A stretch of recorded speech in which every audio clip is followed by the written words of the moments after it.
Hi, you're live on My Media Prime Television, and this is the morning edition of Prime Flash with me, Fon Quintai, broadcasting from our studios here in Cameroon's economic capital, Douala. Now, 2 days to the start of the African Nations Championship Shan, reports from Limbe say at least 9 vehicles have been razed to ashes at the Bota Stadium in Limbe, southwest region of Cameroon. The incident took place beside a site where some of the matches will be hosted in the early hours of Thursday, January 14, 2021.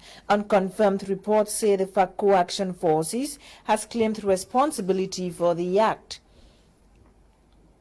Now, 2 armed men aged 22 and 33-year-old respectively have been arrested by gendarme officials of the Biemasi Gendarmerie Brigade located in Mendong, Yaoundé 6 subdivision.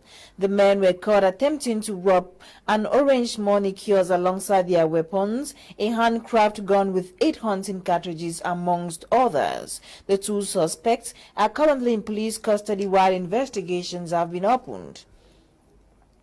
And the lifeless body of a 33-year-old man identified as Jebang Eric Marshall was yesterday discovered hanging in his toilet at Makepe Misoke neighborhood in Douala Littoral region of Cameroon. Neighbors say 33-year-old Marshall had a problem with his girlfriend last month, who brought some boys to beat him up, and since then he has been indoors till yesterday. The body of Marshall, worker at Nestle Bonaberi, has been deposited in a mortuary and investigations opened.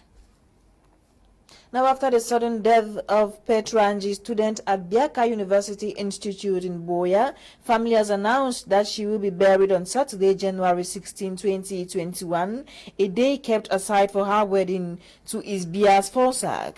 The first-year nursing student was involved in an accident alongside her fiancé and male friend, who both sustained injuries. Petrangi was to wed Isbias Forsak this Saturday, January 16, at Presbyterian Church Limbe Moliko, before meeting her doom.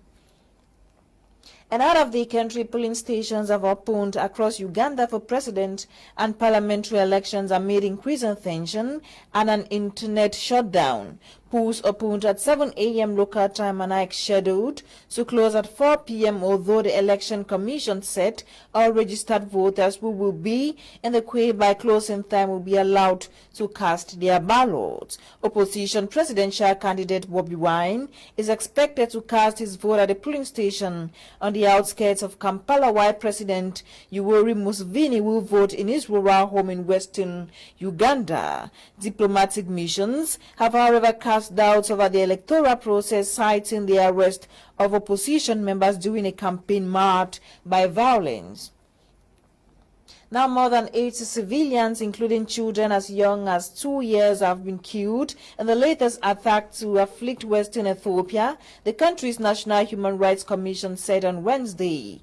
According to the spokesperson and senior advisor for the Ethiopian Human Rights Commission, the massacre took place on Tuesday between 5 a.m. and 7 a.m. in the region of Benshangul Gumuz. He said information gathered revealed that 80 people whose ages range from 2 to 45 years old were killed, though no groups has claimed responsibility for the action.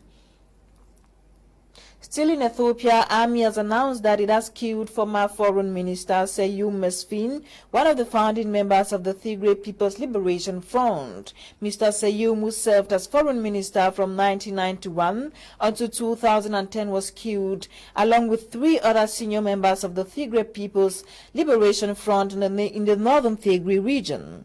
The government had issued a warrant of arrest for him, along other top figures in the party, following the military operation in the region in November, with a reward of 10 million birr for tips leading to their arrest was also offered.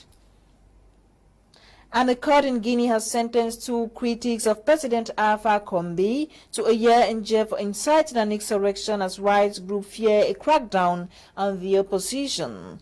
82-year-old Condé won a 3rd presidential term in a violently disputed election on October 18 after pushing through a new constitution in March, which allowed him to sidestep the country's 2-term limit, provoking mass protest. The court yesterday sentenced co-defendants to Ibrahim Konde and Yusuf Diabete, each to a year in prison on charges of inciting an insurrection.